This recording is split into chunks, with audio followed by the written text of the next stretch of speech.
you turned yourself into a TV executive villain, and then Vince does the same thing. About a year later. Yeah, you do it first, then he does it after Montreal. Talk about the idea of you doing it, why you decided to do it, and then what you thought initially when he decided to become the Mr. McMahon character. That's an interesting snapshot, because I became people don't remember, but I was an on-camera character before I became an executive. I didn't become an executive and make myself an on-camera character, right? And I made myself a character within the NWO and came out and became that heel boss that people love to hate, because I knew where the story was going. In a lot of those scenarios, one of the reasons that I came is because somebody had to hold the microphone. Somebody had to speak for the NWO. And I thought, well, wait a minute, I'm already a character. I know where this story's going. I have a better feel for this than Tony Schiavone did, for example. I couldn't put Tony in that position. He wouldn't have done a very good job. He would have been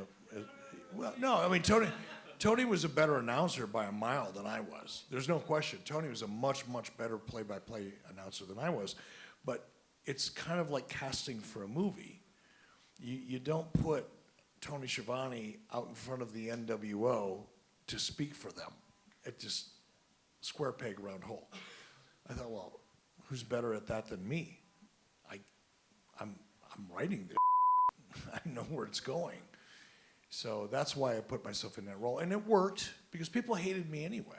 It's like, because I looked like the weatherman, and I wasn't a wrestler, so I had natural heat from the get-go, always did.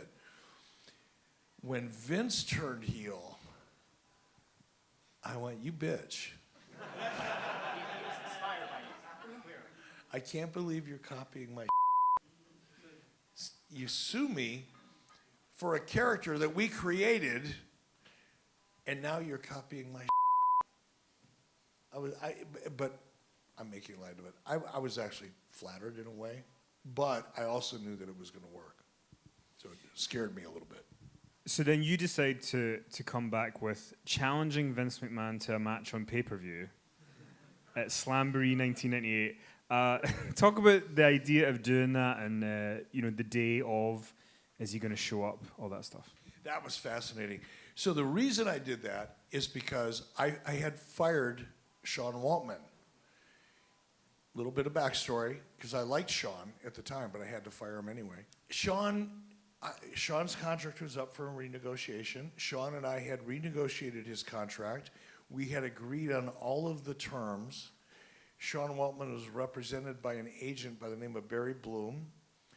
And we had agreed, it took 3, 4, 5, 6 weeks for a contract to actually be written and sent and executed.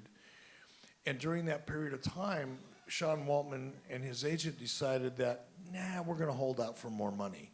After we shook hands, which to me is a cardinal sin.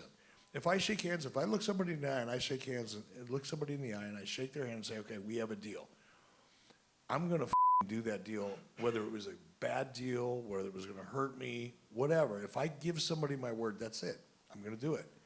And I expect the same, especially from someone that I'm friends with.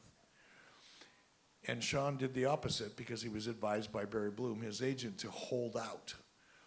So Barry Bloom, the agent, came to me and said, well, I know the contract, because I kept saying, is Sean going to sign it? Because my attorneys at WCW kept saying, where's Sean Waltman? He hasn't signed his contract. He hasn't signed his contract. He hasn't signed his contract, even though we had agreed on it months earlier. So I finally confronted Sean and his agent and said, well, we think we deserve more money. See ya, you're done. End of the conversation. I fired him on the spot. I told Barry Bloom, I said, your client is fired. Tell him not to come to work. He's done.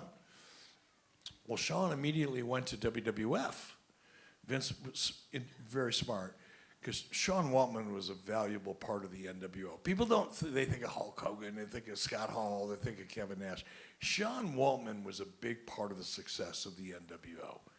Because he could bounce around, he could bump, he could do all the things that Kevin Nash couldn't do, he could do all the things that Hulk Hogan certainly couldn't do. And that's not a criticism, but it's just, it is what it is. And Scott Hall, we didn't want him selling too much, even though he was more than capable of bumping around artfully, better than anybody. You don't want one of your top stars to be selling and giving away that much. But Sean Waltman, because he was a smaller guy, it was okay. It was a perfect role for Sean, and it worked very well. But anyway, Sean immediately went to work for WWF and then cut this scathing promo about Eric Bischoff. Just ripped me to shreds on Monday Night Raw. So I went, okay, I get it. And I came up with the idea of challenging Vince McMahon. And I came out on Nitro the following Monday and said, Sean, you're just a I didn't say I said, you're just a stooge. Everybody knows Vince McMahon is putting words in your mouth. It's not really you saying these things. It's the guy that you work for. So, hey, Vince, quit being such a bitch and let's you and me get in the ring and do it. And I challenged him to a fight, hoping he would show up. And when I did that, Hulk Hogan and Randy Savage, because they knew Vince. I didn't know Vince. I knew who Vince was as a person, as a character, but I didn't know him personally at all. They came to me and said, Hulk said, brother, you may want to rethink that. Savage like, dude, he's gonna come here. He's gonna, oh yeah, he's gonna kill you. And I, Randy Savage impersonation gets me every time. So I started thinking, well, okay, maybe he will show up. I mean, Hulk and Randy, those two guys in particular, they said he's going to show up. You challenged him to a fight, not a wrestling match. You challenged him to a fight on national television. He loves to fight. He is going to show up. And I thought, cool, we'll do this. It didn't matter to me whether I won or I lost because I knew if Vince McMahon showed up on my pay-per-view, I'm winning. I may get my teeth knocked out. I may lose an eye, but I'm winning. And I've been beat up before for a lot less. Like nothing. So getting beat up didn't really bother me too much. I wasn't worried about that. And I honestly didn't think that he could. I was pretty sure I'd kick his ass, to be honest with you. I had fought, I wrestled in high school, I wrestled in college, I wrestled for the AEU freestyle and Greco-Roman wrestling team after I got out of high school. So I had a little bit of I wasn't very good. I was like, on a good day, I was pretty average. But I was also a pretty good kickboxer. And I bounced in bars and been in plenty of fights with a lot of guys much bigger than me. And usually I would prefer to fight people much bigger than me than people smaller than me, because the little can move and they're fast and they're motivated. They got something to prove. So I thought, well, if he shows up, great. If I kick his ass, I kick his ass. If he kicks my ass, I still win. It's one of those situations where if you win, you win. If you lose, you still win anyway. So I don't care. And I told everybody, our head of security, Doug Dillinger, because everybody thought he was going to show up. So I told our head of security, I said, tell everybody that works for you, I want him to have his own green room. I want it to be fully stocked, just like we would with any guest. If he shows up in his entourage or whatever he brings with him, escort him politely, treat him with respect, show him where his room is, escort him out to the ring when the bell, when it's time for the match. And whatever happens, happens. Now, I did talk to Paul White. Paul White was still pretty new in WCW, and I pulled Paul White aside, and I said, Paul, just in case,